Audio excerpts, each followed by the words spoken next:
Good morning students. प्यारे विद्यार्थियों, आप सभी का government.vlogs यूट्यूब चैनल के फिजिक्स लेक्चर में स्वागत है। हम पढ़ रहे हैं क्लास 11th का चैप्टर नंबर 12 जिसका नाम है ऊष्मा गतिकी। और इसमें आज हम अध्ययन करेंगे कार्नो इंजन।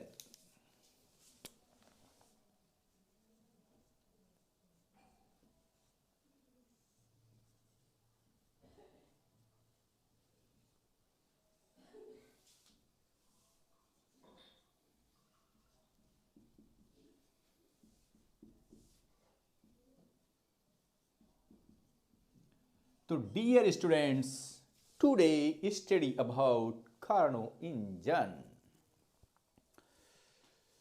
सन 1824 में फ्रांसीसी इंजीनियर कार्नो ने एक उत्तमकरणीय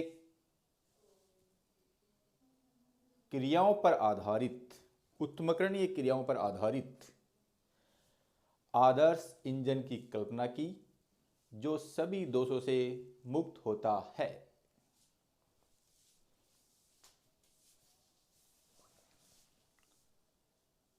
सन 1824 ईस्वी में फ्रांसीसी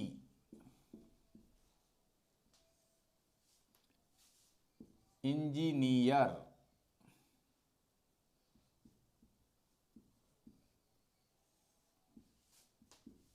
कार्नो ने उत्कर्मणीय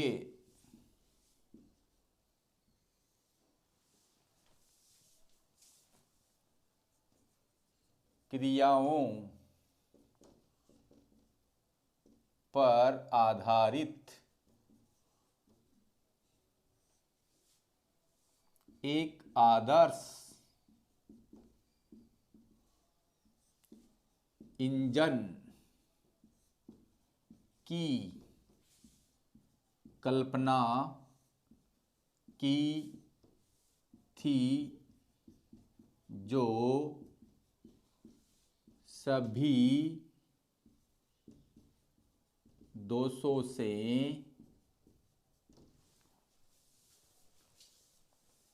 मुक्त होता है। इसके बाद हम देखेंगे कार्नो इंजन की संरचना। कार्नो इंजन की संरचना इसको देते हैं पार्ट नंबर 1। कार्नो इंजन की संरचना।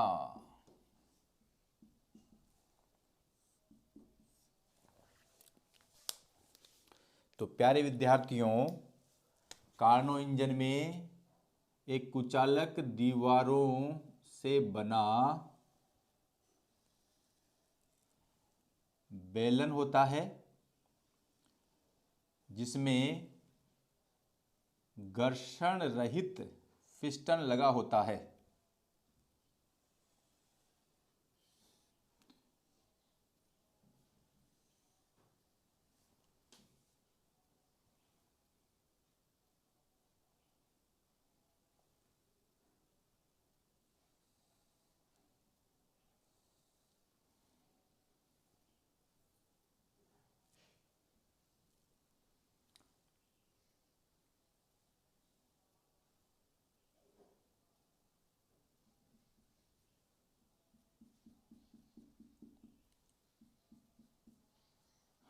इस बेलन का आधार, ये वाला आधार सुचालक होता है और इसमें कार्यकारी पदार्थ के रूप में आदर्श गैस भरी होती है। कार्यकारी पदार्थ के रूप में आदर्श गैस भरी होती है।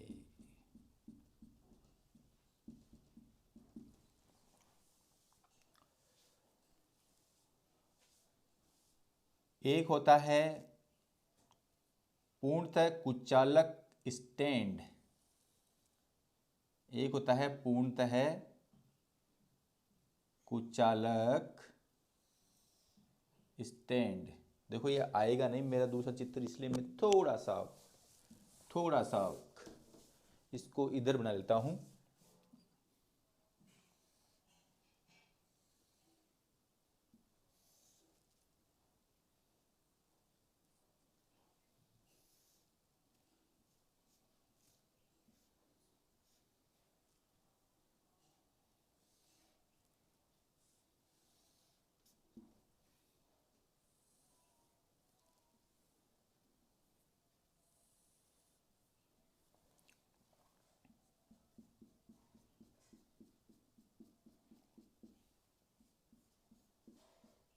यह है आपका सिंक, या इसको स्रोत कह देता हूं मैं, स्रोत, और जिसका ताप है T1 केल्विन।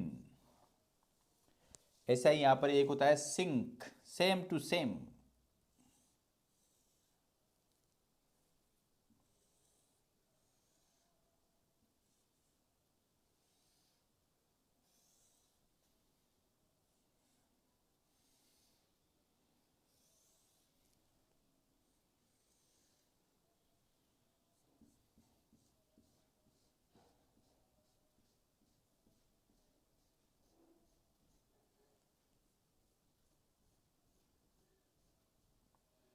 ये होता है आपका सिंक, जिसका ताप होता है T2 केल्विन। और यहां पर होता है एक कुचालक स्टैंड।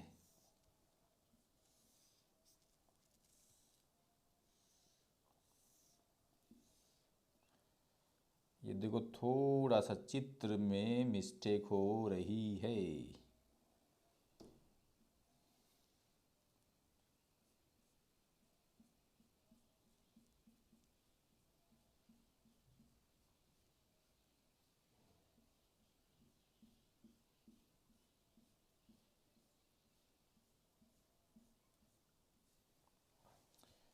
ये आपका है स्टैंड। तो कार्नो इंजन की संरचना में ये भाग होते हैं। इसको बराबर करने के लिए हम थोड़ा सा फेरबदल कर देते हैं, इसको नीचे ले आते हैं। ये कुछ ज़्यादा नीचे आ गया है।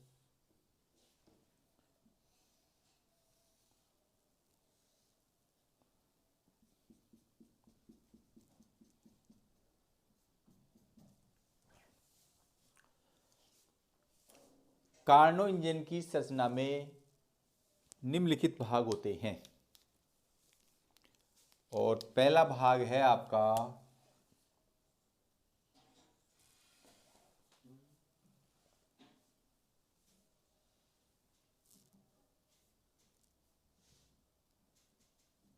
स्रोत,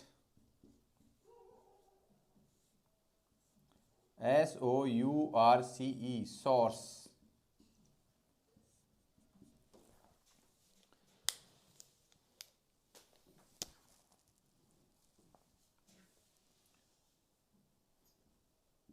उच्च ताप T1 केल्विन तथा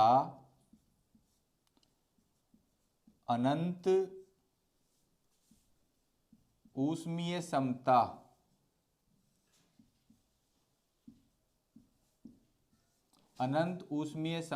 पर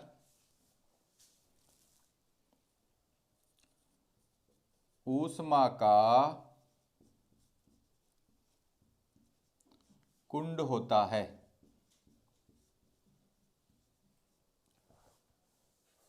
इसे हम कितनी ही ऊष्मा दें, इस स्रोत को हम कितनी ही ऊष्मा दें, इसका ताप सदैव स्थिर रहता है, जिसे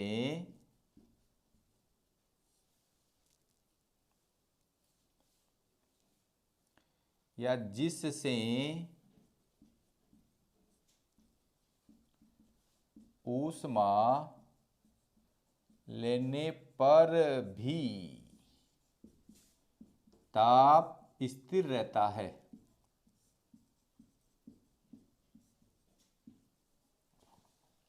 ऊष्मा का कुंड है ऐसी बात थोड़ी है। किसी कुंड में एक समुद्र होता है, उसमें आप यदि एक बाल्टी पानी की निकाल लोगे या उसमें एक बाल्टी पानी की डाल दोगे तो ना तो समुद्र का तीर टूटेगा और ना ही उसका लेवल बढ़ता है। अब जब ये अनंत ऊष्म समता पर ऊष्मा का कुंड है तो इससे कितनी ही ऊष्मा ले लें, इसका ताप सदैव स्थिर बना रहता है। और दूसरा पॉइंट है सिलेंडर।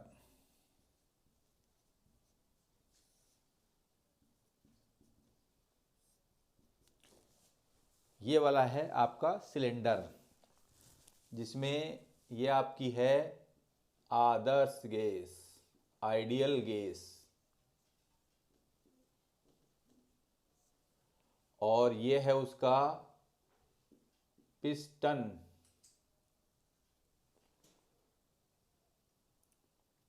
और ये जितनी भी लाइनदार रेखाएं हैं वो क्या है, कुचालक हैं, और ये वाली क्या है, सुचालक। और जितने भी लाइनदार रेखाएं हैं वो हैं कुचालक। अब ये देखो इसकी सारी दीवारें क्या हैं, कुचालक हैं। इसकी देखो ये 3 दीवार कुचालक है, ऊपर वाली क्या है, ये आपकी है सुचालक। इसमें ये भी है सुचालक, जबकि इसमें ये वाली दीवारें, ये वाली दीवार, जो लाइनदार दीवारें हैं वो सारी क्या हैं, कुचालक हैं। तो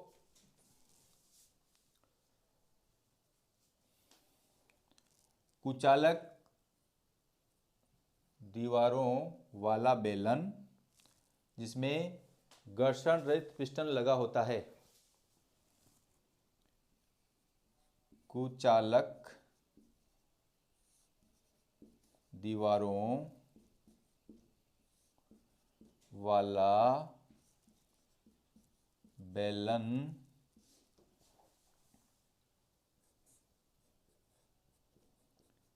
जिसमें घर्षण रहित पिस्टन लगा होता है। देखो ये कुचालक दीवारों का बेलन है जिस पर घर्षण रहित पिस्टन लगा होता है। बेलन का आधार सुचालक है। बेलन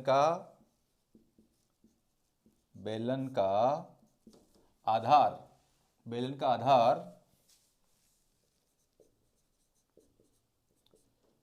चालक है या सुचालक है, जिसमें आदर्श गैस कार्यकारी पदार्थ के रूप में, कार्यकारी पदार्थ के रूप में भरी होती है। अब आप इसका स्क्रीनशॉट ले सकते हैं। तो आशा करता हूं कि आपने इसका स्क्रीनशॉट ले लिया होगा। अब जो मेरा सी पॉइंट है वो है सिंक। देखो सी पॉइंट में इसी में कुछ करेक्शन करूंगा। यह है मान लो मेरा सी पॉइंट, तो यहाँ है सोर्स, और सोर्स जगह मैं लिख दूंगा सिंक। क्या लिख दूंगा, सिंक, SINK। अब देखो इसमें अंतर क्या है, स्रोत होता है उच्च ताप पर और सिंक होता है निम्न ताप पर। ये होता है आपका निम्न ताप पर, और निम्न ताप कितना उसका, सिंक का, T2 केल्विन। तो मैं यहाँ कर दूंगा T2 केल्विन। और ये भी अनंत ऊष्म समता पर ऊष्मा का कुंड होता है, जिसे ऊष्मा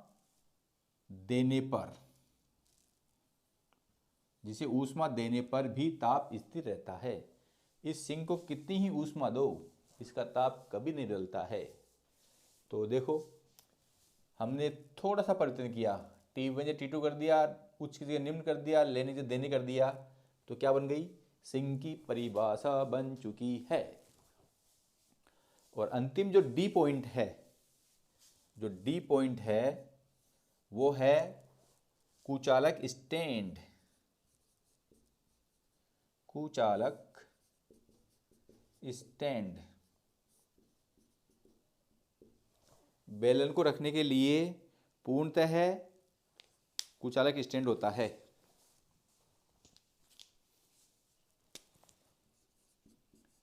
बेलन को रखने के लिए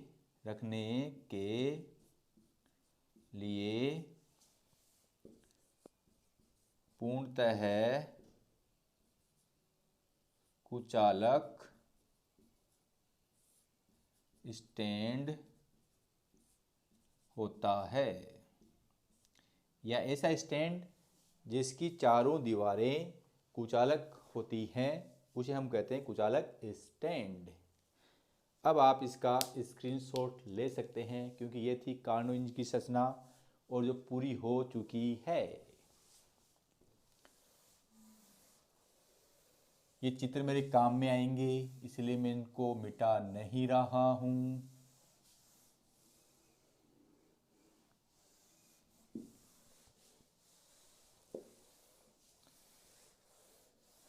जो दूसरी बात इसमें आती है वो है कार्नो चक्र।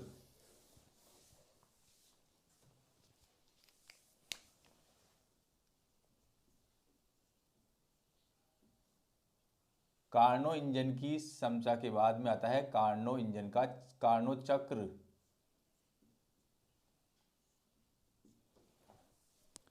इसमें कार्नो चक्र में जो कार्यकारी पदार्थ होता है या जो आदर्श गैस होती है वो दो समतापी और दो रुद्रोष्म प्रकोष्ठ से होकर गुजरती है जिसे हम कार्नो चक्र कहते हैं।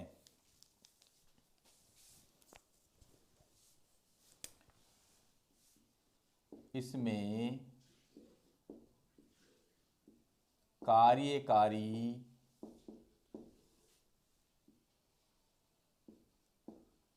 पदार्थ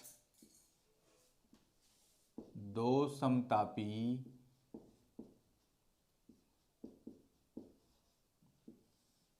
और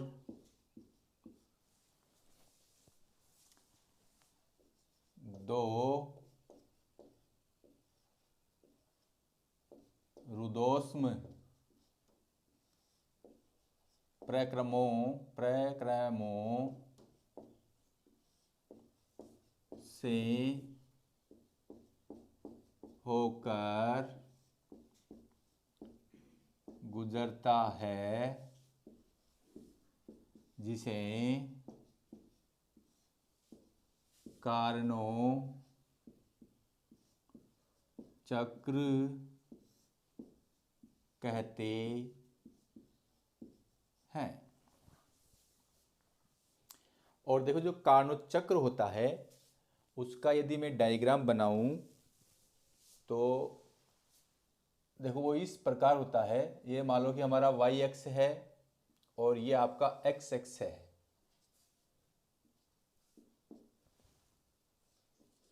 तो वाई एक्स पर तो हम लेते हैं P और एक्स एक्स पर हम लेते हैं V। और जब P और V के मध्य ग्राफ खींचते हैं तो इस प्रकार की स्थिति आती है कुछ,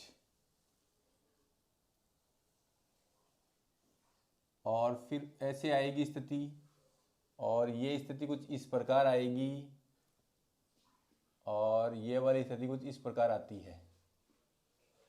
अब हम मानते हैं कि ये बिंदु A है। पहले कार्यक्षेत्र A से B जाता है, फिर B से C जाता है और फिर C से D जाता है और फिर D से A आता है। अर्थात ये एक प्रकार से जब कार्यकारी पदार्थ एक चक्र के रूप में से होकर गुजरता है तो उसे हम कार्नो चक्र कहते हैं।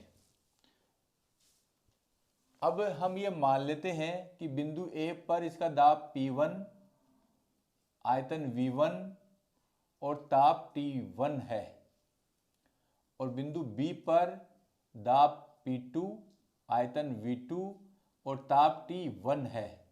अब देखो ताप T1 ताप समान है, इसलिए ए से बी वाले प्रक्रम को हम कहते हैं समतापी। क्या कहते हैं? समतापी प्रक्रम। और फिर देखो यहाँ पर दाब P3, आयतन V3 और ताप T2।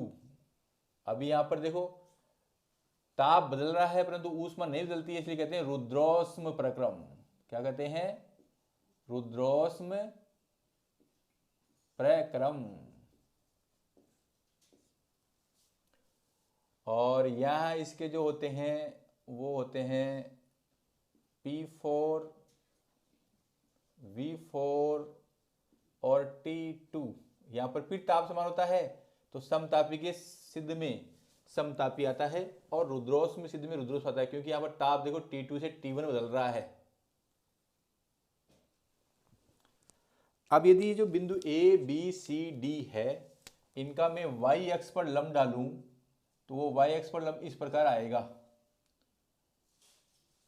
देखो z पर ऐसे आएगा, और यदि ये वाला डालूं तो ये वाला इस प्रकार आएगा।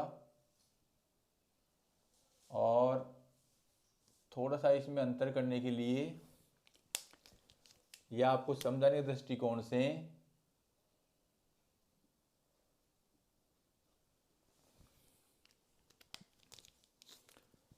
तो जो बिंदु C है वो C आपको देखो इस प्रकार आएगा।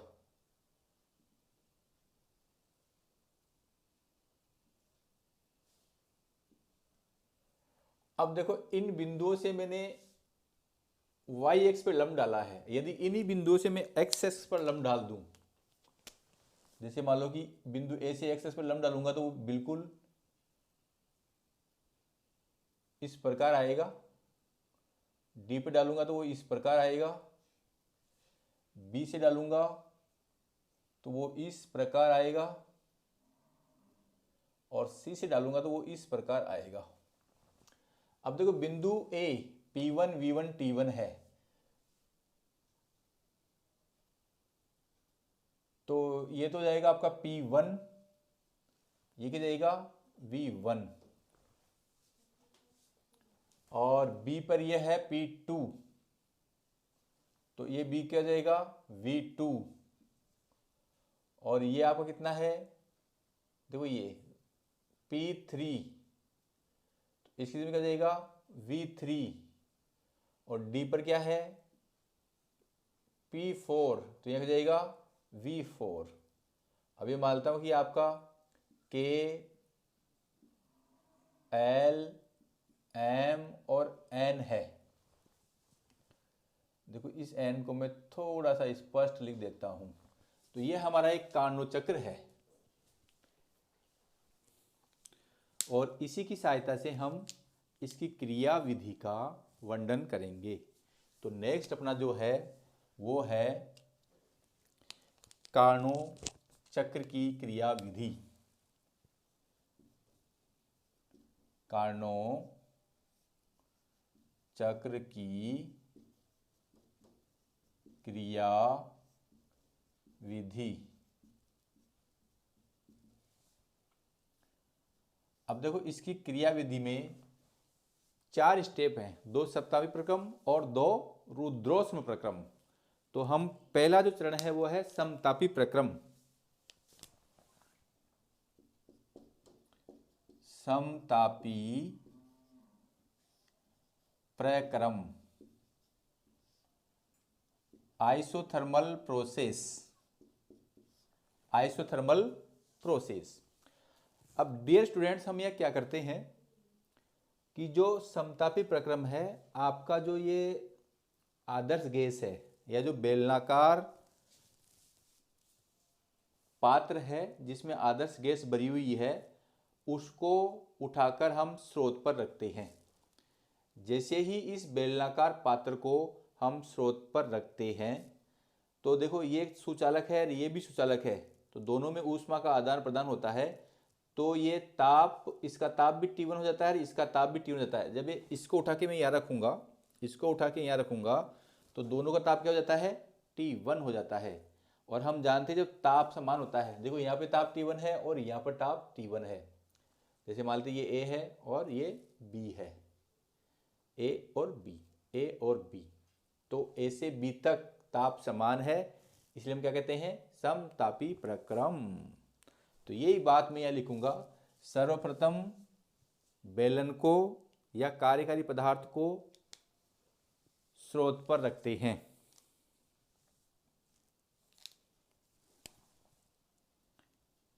कार्यकारी पदार्थ को स्रोत T1 केल्विन पर रखते हैं, जिससे उसका ताप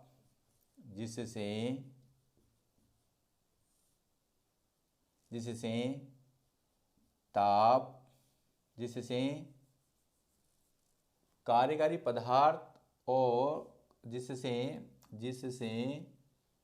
कार्यकारी पदार्थ स्रोत से ऊष्मा ग्रहण करता है, जिससे कार्यकारी पदार्थ स्रोत से Q1 ऊष्मा ग्रहण करता है। या यूं कह सकते हैं कि जिससे कार्यकारी पदार्थ का ताप T1 केल्विन हो जाता है, जिससे कार्यकारी पदार्थ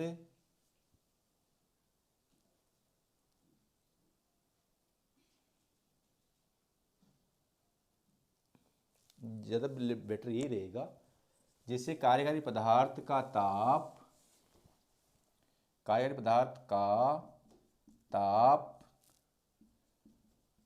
स्रोत के ताप के समान हो जाता है, जिसे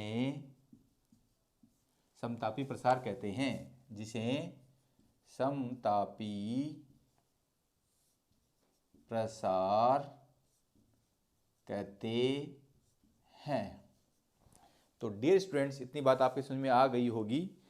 समतापी प्रसार का मतलब आप जानते हो, पिछले हमने प्रक्रमों के बारे में विस्तृत अध्ययन किया है, तो उसी चीज़ को मैं रिपीट नहीं करूँगा। और समतापी प्रक्रम में हम जानते हैं कि ताप समान होता है, और ताप समान होता है तो वहाँ पर डेल U का मान क्या होता है, 0। और ऊष्मा को हमने क्या मान लिया कि इससे वो ऊष्मा जो लेता है वो लेता है Q1 ऊष्मा लेता है। तो ये du 0 है, तो डेल Q बराबर del U plus del W। तो डेल Q तो हमारी क्या है, Q1, और बराबर डेल W, ये डेल Q बराबर डेल W हो जाएगा, समतापी प्रक्रम है तो। और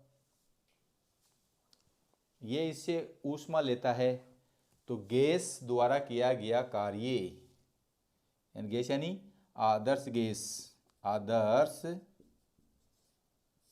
गैस द्वारा किया गया कार्य W1 ले लेता हूँ उसको, या ऊष्मा Q1 ले लेता हूँ, एक ही बात है। क्योंकि देखो यहाँ पर जितनी ऊष्मा होगी उतना ही किया गया कार्य होगा, जितनी ऊष्मा होगी उतना ही किया गया कार्य होगा।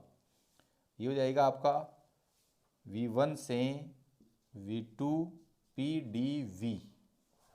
और इसका देखो मान आपको निकाला हो और आपको याद हो तो W1 बराबर होता है nRT1। यदि 1 मोल के लिए हो तो वो nR हो जाएगा।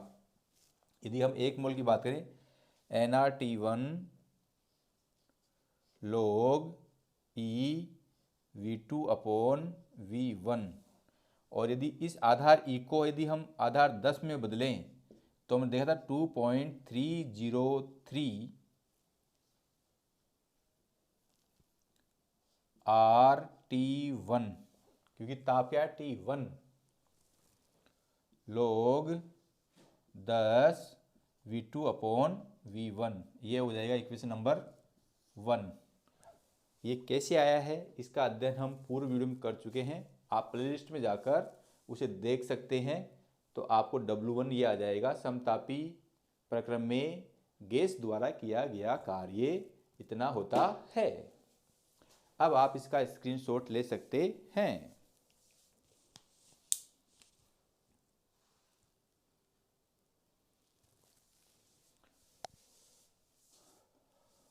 अब देखो मैं इस पार्ट को भी मिटा देता हूं या यहीं कर देता हूं। दूसरा जो पार्ट है वो है रुद्रोष्म प्रक्रम।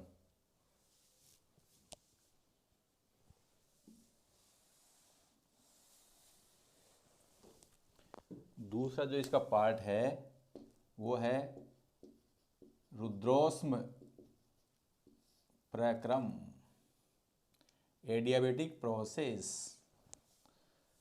और इसमें भी अब हम क्या करते हैं, जो हमने कार्यकारी पदार्थ को स्रोत पे रखा था, अब स्रोत से हटाकर स्टैंड पे रख देते हैं। कार्यकारी पदार्थ को अर्थात आदर्श गैस को स्रोत से हटाकर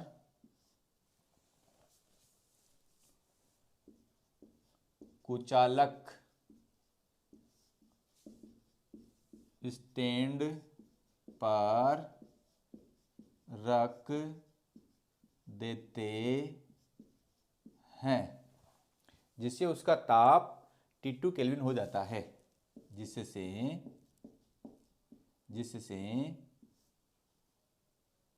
उसका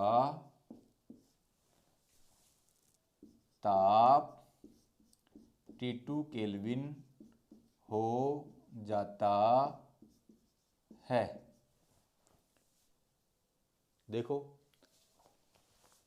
अब ये हमारा B, ये B था और ये A था, जब दोनों का ताप समान था। अब यदि इसको मैं यहाँ C पे रख देता हूँ, कुचालक स्टैंड पे यहाँ रखता हूँ, तो इसका ताप कितना हो जाता है T2 केल्विन। कितना हो जाता है T2 केल्विन। तो इस स्थिति में क्या कहते हैं, रुद्रोष्म प्रक्रम, जिसे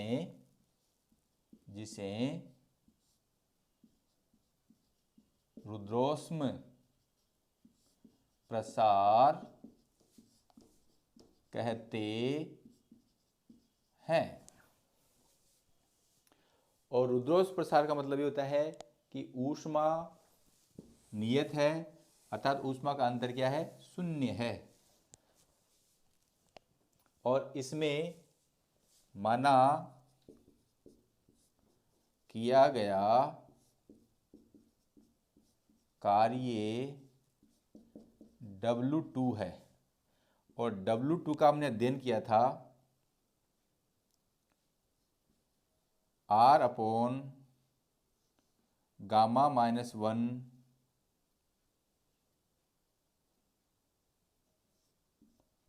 T1 - T2, ये अपन ने अध्ययन किया था। यदि आपको याद नहीं है तो मेरे YouTube चैनल government.vlogs पे जाइए और पिछला वीडियो दे दिए, रुद्रोष्म प्रक्रम के लिए किया गया कार्य।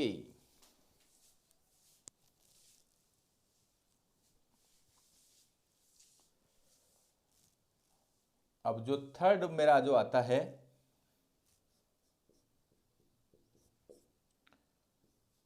समतापी संपीड़न।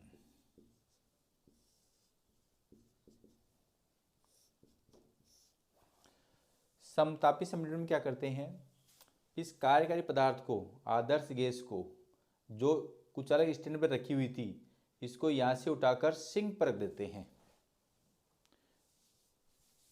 आदर्श गैस को या कार्यकारी पदार्थ को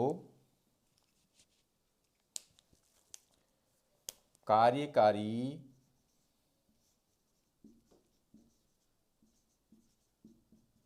पदार्थ को स्टैंड से हटाकर सिंक पर रखते हैं और इसे इतना संपीड़ित किया जाता है, इसे इतना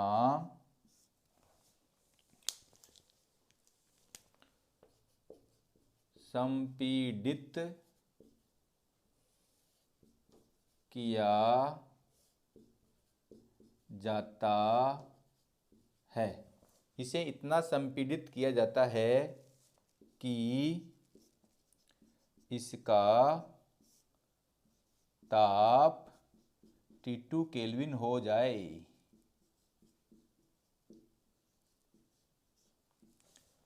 देखो, पहले ही इसका ताप T2 था और इसे संपीड़ित करके इसका ताप T2, इसका भी T2 इसका भी T2 बना दिया है। तो ये भी T2 है और ये भी T2 है। ताप समान हो जाएगा, समतापी प्रक्रम। और यहाँ समतापी कौन सा है? संपीड़न। तो इसे समतापी संपीड़न कहते हैं, जिसे जिसे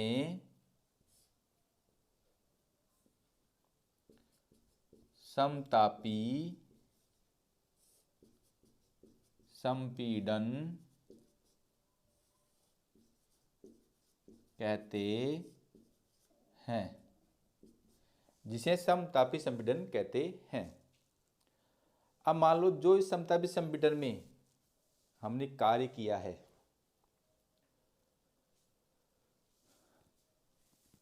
और इसमें ऊष्मा भी लगी है, उस ऊष्मा को तो हम मान लेते हैं Q2, और जो ऊष्मा Q2 है उतना ही कार्य होगा, जितना कार्य है उतना ही, क्योंकि समतापी प्रक्रम है। तो यहाँ डेल Q तो 0 रहेगा, तो किया गया कार्य उतना ही होगा जितनी ऊष्मा है। तो डेल Q बराबर डेल W बराबर हम क्या जानते हैं? अब ये देखो, V3 से V4 हो रही है, तो हम जानते हैं PdV, और PdV क्या हो जाएगा? V3 से V4। और इसके लिए हम जानते हैं इसका ताप T2 है, तो ये हो जाएगा RT2 log E V4 upon V3, V4 upon V3। अब देखो, यदि मैं इस V3 को ऊपर ले जाऊं और V4 को नीचे ले आऊं, तो इसका चिन्ह बदल जाएगा। हम ये जानते हैं कि log m बटा n बराबर होता है log m minus log n। अब मैं इसे उल्टा करना चाहूँ, दोनों को माइनस से गुणा कर दूंगा, तो माइनस log m बटा n बराबर हो जाएगा log n minus log m। अब यदि सेम ऐसी स्थिति में यह लगा दूं, minus RT2 log E V3 upon V4, ये हो जाएगा इक्वेशन नंबर, इसको मैं मान लेता हूं 2, और ये हो जाएगी आपकी 3। तो ये हो गया समतापी संपीड़न। अब जो अंतिम पॉइंट है वो कौन सा है? रुद्रोष्म प्रक्रम या रुद्रोष्म संपीड़न।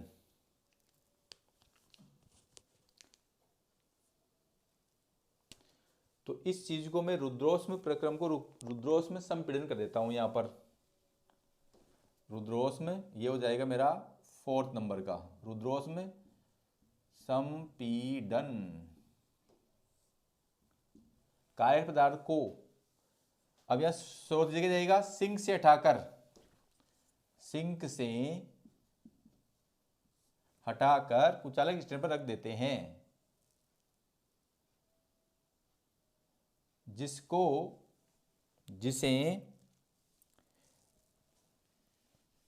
इतना संपीड़ित किया जाता है कि इसका ताप T1 हो जाए,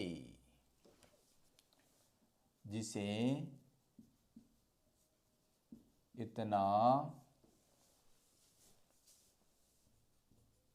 संपीड़ित किया जाता है कि इसका ताप, देखो यार T2 है तो T2 की हो जाएगी T1। इसे इतना सिंपल किया जाता है कि इसका ताप T1 केल्विन हो जाए, जिसे रुद्रोष्म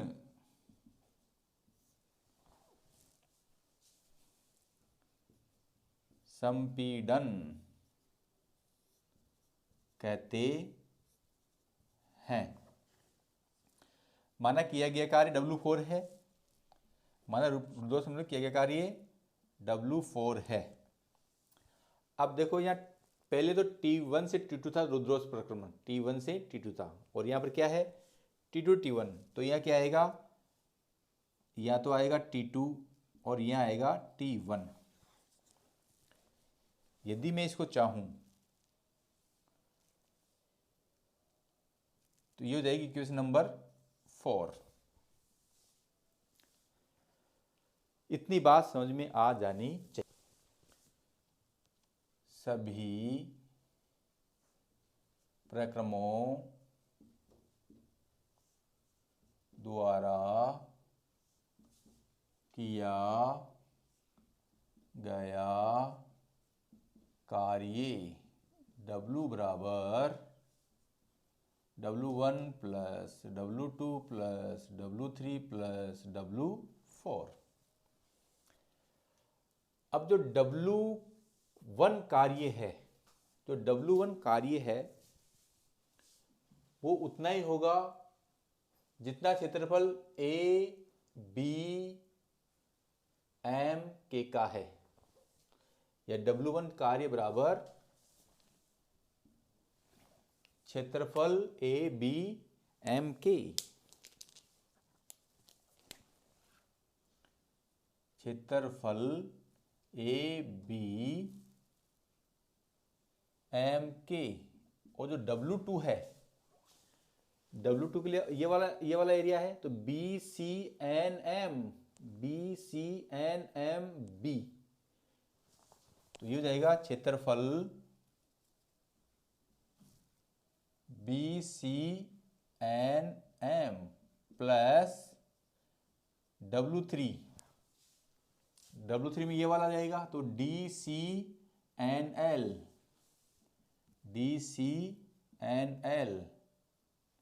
प्लस क्षेत्रफल W4 में क्या जाएगा ADLK।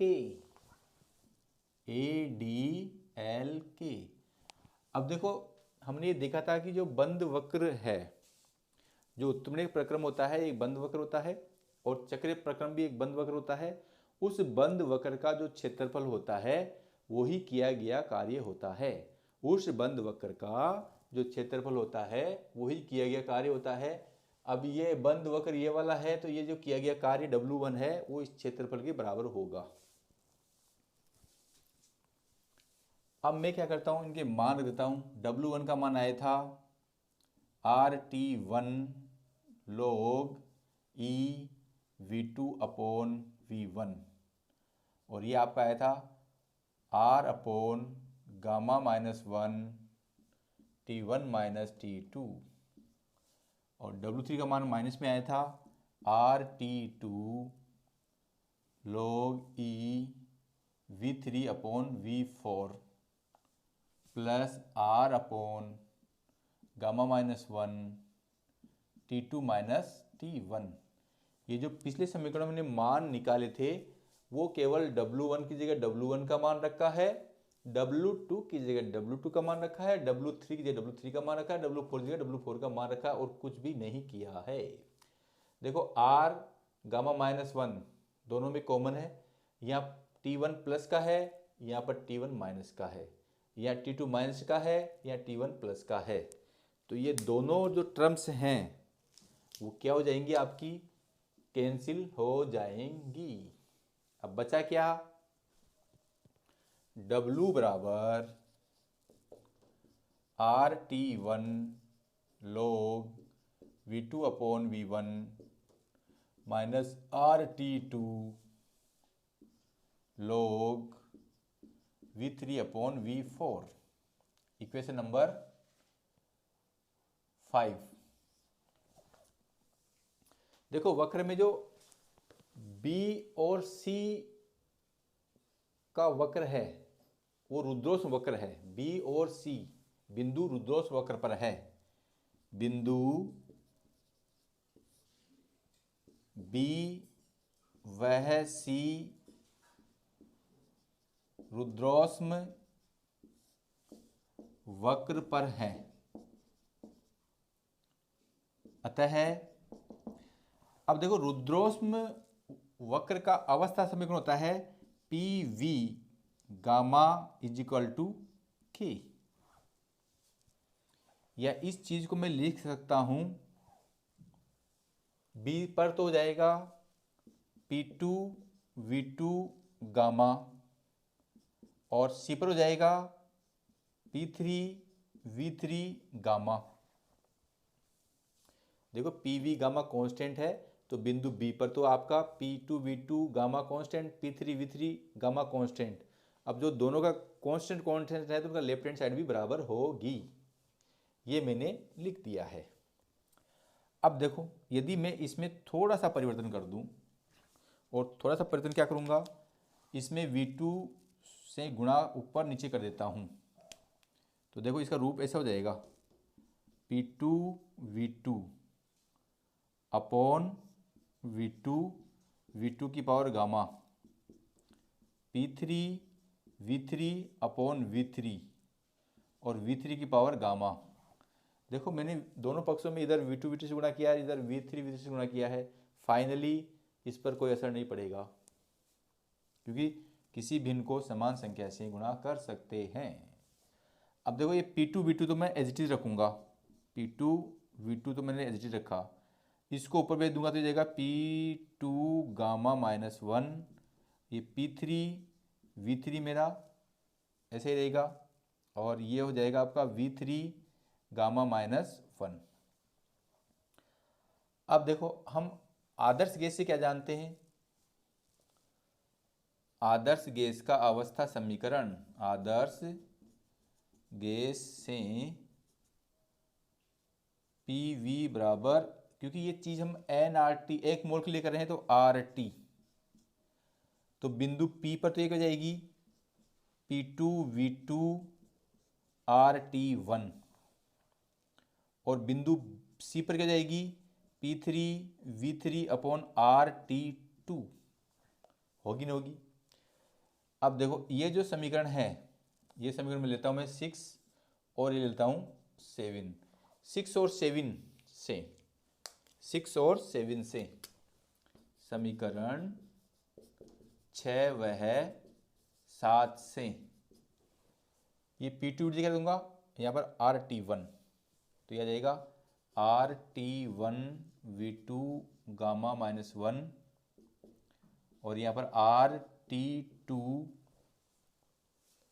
देखो C प्रताप T2 है और B प्रताप T1 है, उस हिसाब से मैंने लिखा है, और यहाँ पर B पर P2 V2 है और C पर P3 V3 है। ये क्या जाएगा V3 गामा माइनस 1।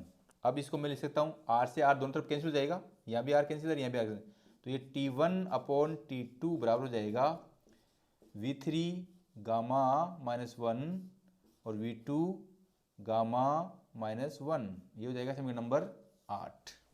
अब देखो इसी चीज को मैं इस समीकरण 8 को मैं लेता हूँ क्योंकि मेरे ये काम में आएगा T1 अपॉन T2 बराबर V3 गामा माइनस 1 और V2 गामा माइनस 1। ये समीकरण नंबर 8 मेरे काम का है। अब यहां पर मैं क्या करता हूं, बिंदु D और AB, जो बिंदु D और AB, बिंदु D और A रुद्धोष्म वक्र पर है, अतः ये आपका हो जाएगा। अब D में क्या है, P4 V4 है, और ये क्या है P1 और V1, क्योंकि बिंदु D पर देखो आप P4 V पर और A पर P1 V1, तो P1 V1। तो अब मैं यहाँ क्या करता हूँ, ये यहाँ चेंज हो जाएगा, ये सारा, ये आपका 4 आएगा और ये भी 4 आएगा, तो यहाँ भी 4 और यहाँ भी 4 आएगा। ऐसे ही यहाँ पर क्या जाएंगे, 1 1 1 आ जाएंगे। देखो 1 1 1 और 1। और सेम ऐसे ही यहाँ क्या जाएगा, ये P4 P4 V4 P4 V4 V4, ये ऊपर मान चल जाएगा। ऐसे ये क्या जाएगा 1 1, यानी 3 की जगह 1 1 करना है। फिर आपका ये आ जाएगा अदर गेस से पी वी बराबर आर टी। तो बिंदु डी पर क्या है, P4 V4 P4 V4 और ताप क्या है T2। और बिंदु ए पर आयतन और दाब P1 V1 और ताप क्या है T1। ये समीकरण इसको देता हूं मैं, पहले 8 आ गया, तो ये हो जाएगा आपका 9 और ये हो जाएगा 10। तो यहाँ हो जाएगा समीकरण 9 व 10 से, समीकरण 9 व 10 से। इसको मैं यहाँ से पूरा साफ कर देता हूँ, समीकरण 9 व 10 से P4 V4 कर दूंगा RT2 V4 गामा -1 और RT1 V1 गामा -1। देखो दोनों तरफ से R तो कैंसिल हो जाएगा, दोनों तरफ से R कैंसिल हो जाएगा। ये वाला आप कैंसिल हो गया, क्या बचा T2। तो देखो इस T2 को तो मैं इस T1 तरफ भेज देता हूं, तो T1 इधर है और T2 को मैंने इधर भेज दिया है। इधर क्या है V4 गामा -1 और इधर से आ जाएगा V1 गामा -1, समीकरण नंबर 11। अब देखो समीकरण 8 और 11 में ये दोनों साइडें बराबर हैं, तो ये दोनों साइडें भी क्या होंगी, बराबर होंगी। तो समीकरण 8 व 11 से क्या जाएगा V3 gamma -1 upon V2 gamma -1 V4 gamma -1 और V1 गामा -1। अब देखो यदि मैं यहाँ पर 1 अपॉन इनकी पावर 1 अपॉन गामा -1 से गुणा करूँ तो ये पावर हट जाएगी, तो क्या बचेगा V3 अपॉन V2 और V4 अपॉन V1। तो इस V2 को इधर ले आता हूँ तो ये हो जाएगा V3 अपॉन V4 और V2 अपॉन V1। ये चीज़ लाने के लिए मैंने इतना जुगाड़ किया है। ये हो जाएगा समीकरण नंबर 12। ये क्या हो गया समीकरण 12। अब देखो आप समीकरण 5 में आ जाइए। समीकरण 5 में क्या है V2 अपॉन V1 बराबर V3 अपॉन V4 है। हम समीकरण 5 में V2 अपॉन V1 जगह क्या रख सकते हैं, V2 अपॉन V1 क्या रखते हैं V3 अपॉन V4, या मैं यूं कर सकता हूं V3 अपॉन V4 को मैं क्या लिख सकता हूं V2 अपॉन V1। अब हम समीकरण 5 और 12 से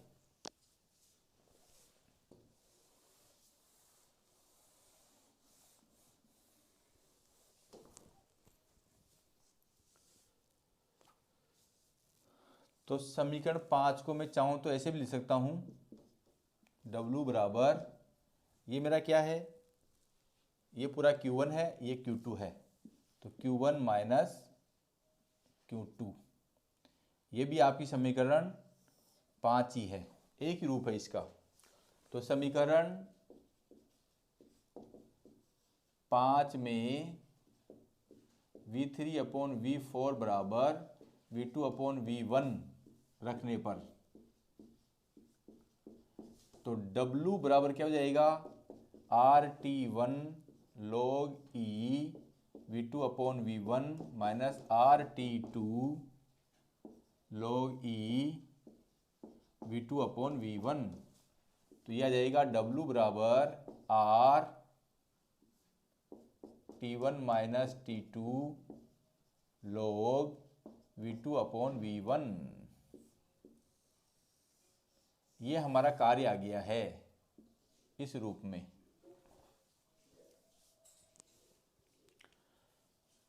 तो डियर स्टूडेंट्स, यह थी हमारी कार्नो इंजन की क्रिया विधि और कार्नो इंजन द्वारा किया गया कार्य इतना होता है। अब इसमें एक चीज़ और बचती है, कार्नो इंजन की दक्षता, इफिशियंसी ऑफ कार्नोट इंजन।